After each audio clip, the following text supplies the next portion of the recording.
You guys looked really great defensively tonight. You know, you allowed 24 points in the first half, 27 in the second. Can you just talk about what you did to really hold them down tonight? Honestly, I feel like we did a lot better in the second half. In the first half, I don't think we did enough or a good enough job to get back on defense after a made shot. But I think we did a great job. I think we need to talk more on defense, but I think we worked it out. From your standpoint, what was it like watching the first two games from the bench? What did I feel like? Yeah, the first two games. Yeah. I mean, it's kind of unexplainable. When you play, you know, you always want to be on the court with your teammates. And to see them win without me, it made me feel like I need to be a part of that. So I'm just happy to be back.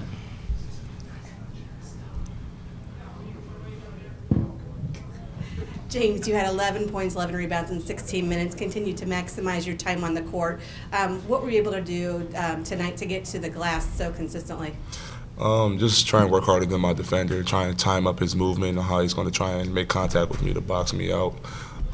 Just constant effort. Just whenever I crash a glass, I just want to do it with my all and just go hard every time. That's what we do in practice, and I'm just going to try to transfer that to the games. Same for you, Jalen. You had 11 rebounds, and there was one point you tracked down the ball in the corner and found Justin, and he hit a three that really got you guys started and helped you pull away. Can you just talk about that sequence and kind of what it meant to the team? Well, it's chemistry. I mean, we practicing every day, trying to get better constantly. So it's just finding an open man and boxing out and going to get the board.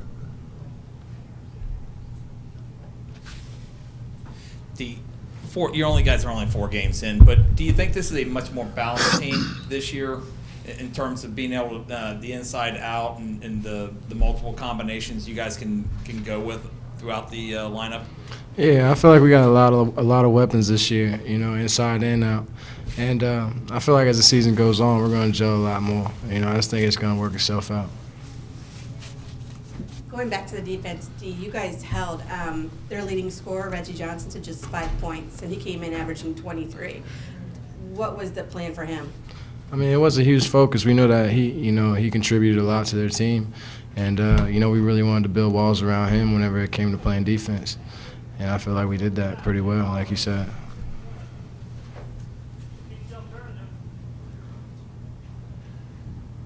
For you to be able to score 15 points tonight, do you kind of feel like the old D? Really, I was just trying to help out the squad. When they left me open from 3, I mean, I had to make them respect my shot, so I just shot it. Maybe, James, you can speak to that, just having seen him play last year. Do you think this is kind of shades of the old D coming back? Well, I don't think D never left. We didn't have as deep as a team as we do this year, so D's not going to have as many shots as he did last year compared to this year, but D's constantly in the gym. He's like the first one to practice almost every day, getting up shots, so I don't think D never left. He's just sacrificing his role to put others in place, and that's what makes him a great point guard. Appreciate the love, James. Oh, yes, it's all love, baby. All love, man.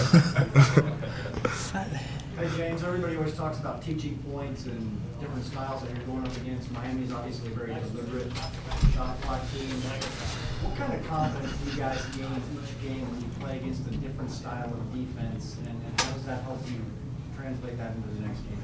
Oh, yeah, it gives us major confidence because throughout different teams that we play, they're always going to play a little bit different. And if we know that we can play up more to their level of competition, then we feel fine on how we're going to be later on in the season. We watch a lot of film with our coaches. We do a lot of scouting with our coaches, and they always have us in the right positions. They're going to put us in the right positions to be able to put ourselves to win the game. So, I mean, it gives us a major confidence boost every game that we play. And, I think that's part of the reasons why we're undefeated right now, because we watch film a lot, we go hard, and we scout, and we transfer it onto the court when game time comes. Jalen, in last game you answered a question about how the game might be slowing down for you a little bit defensively. What are you most confident about right now after 4 games?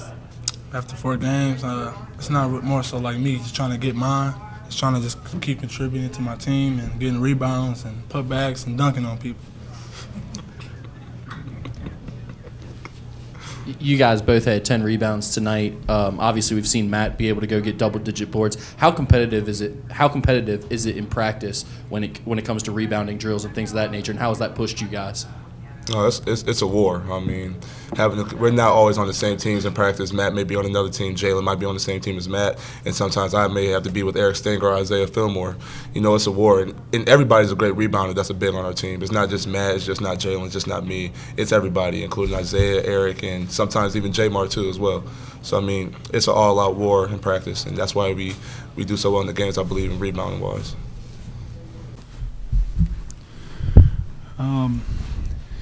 I thought as the game wore on, we became more of who I've seen every single day in practice.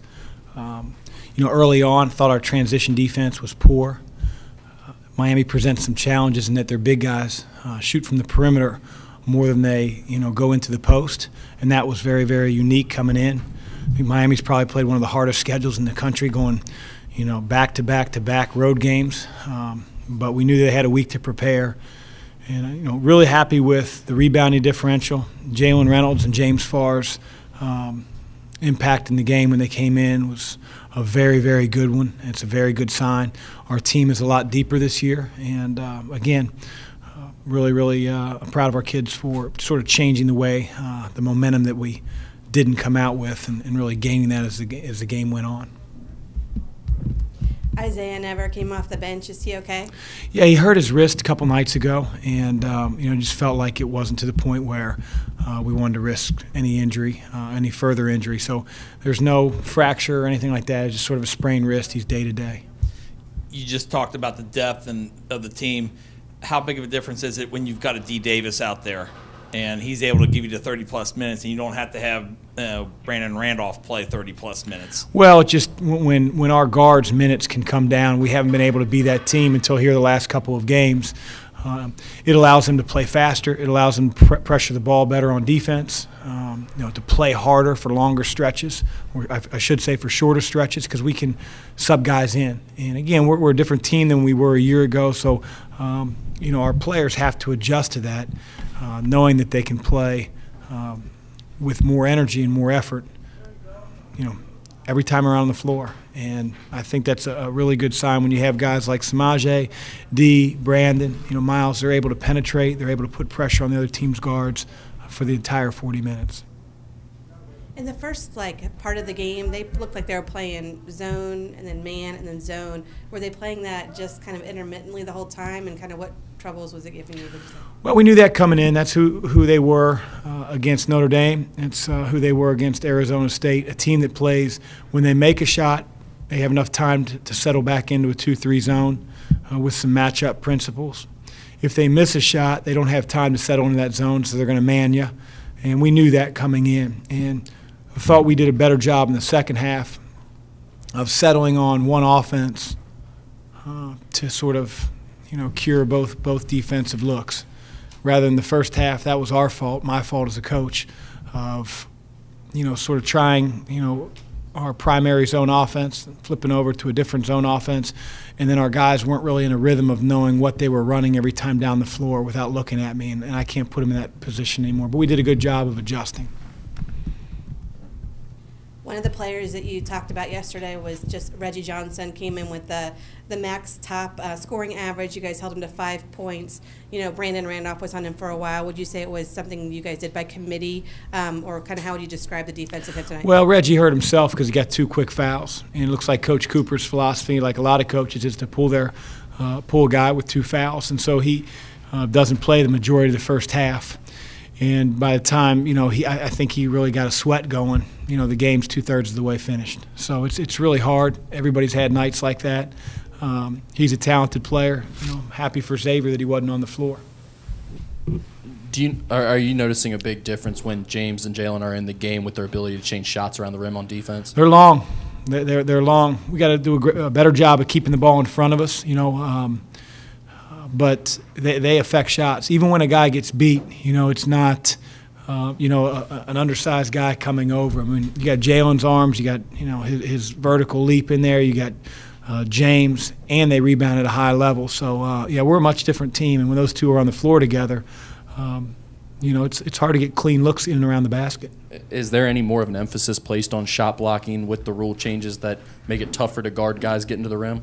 No, our emphasis is, guys that are on their man, so to speak, on the ball, whether it's in a post situation, they're not asked. In fact, they're told the complete opposite. We don't want to block a shot on the man that you're guarding. When that happens, you start to lose discipline. Shot fakes get you up in the air, you draw fouls. It's guys off the ball that can come over, and we always want to make hard plays on the ball. It's just those two have more of an ability to do that. I was talking more from an aspect of when they're driving to the basket, and the guy on the ball obviously is going to maybe try not to foul and let him come in the shot blocker. Yeah. Well, when we don't emphasize it, we don't do drills. I would tell you that certainly we talk about making hard plays on the ball in the help side. We want to be a team that loads to the side of the floor the ball's on, and those guys, their athleticism and their length can take over.